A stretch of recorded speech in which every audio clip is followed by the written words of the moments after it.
Mais donc, ça veut dire s'alimenter différemment, ça veut dire aussi produire différemment.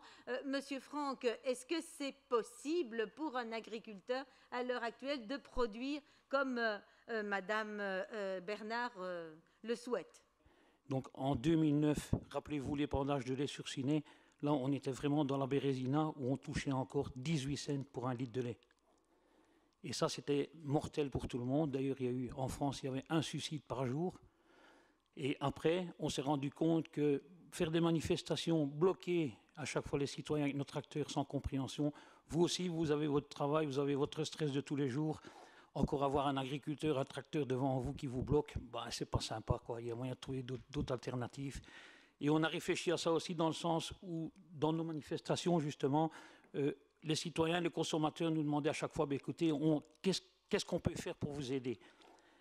Maintenant, pour revenir vraiment à un produit de qualité, je crois qu'aujourd'hui, on doit déjà certainement remercier vous, les consommateurs, de nous avoir aidés dans ce sens-là. Pourquoi? Parce qu'aujourd'hui, Ferbel, le mois passé, c'était déjà quand même 700 000 litres. Je sais que ça reste un commerce de niche, mais vous l'avez compris, c'est qu'en soutenant l'agriculteur belge et en achetant ce lait-là, eh bien, il y a un retour correct vers l'agriculteur. Mais on décide, on fait une belle brochure sur le monitoring de la durabilité de la filière laitière. Et là-dedans, vous devez savoir qu'on n'oblige même plus nos vaches à aller en prairie. Est-ce que c'est ce lait-là que vous avez besoin demain? Je ne le crois pas.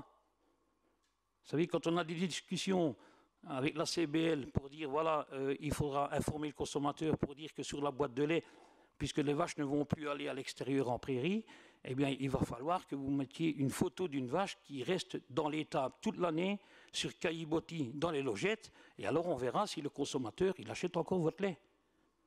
Nous, on veut encore garder un système qui est durable, c'est encore voir quand même encore la vache au mois de mai dans les pissenlits au mois de mai, hein, puisque c'est quand même encore ce lait-là qui coûte le moins cher, il est produit à base d'herbe, et c'est encore le meilleur lait, je crois.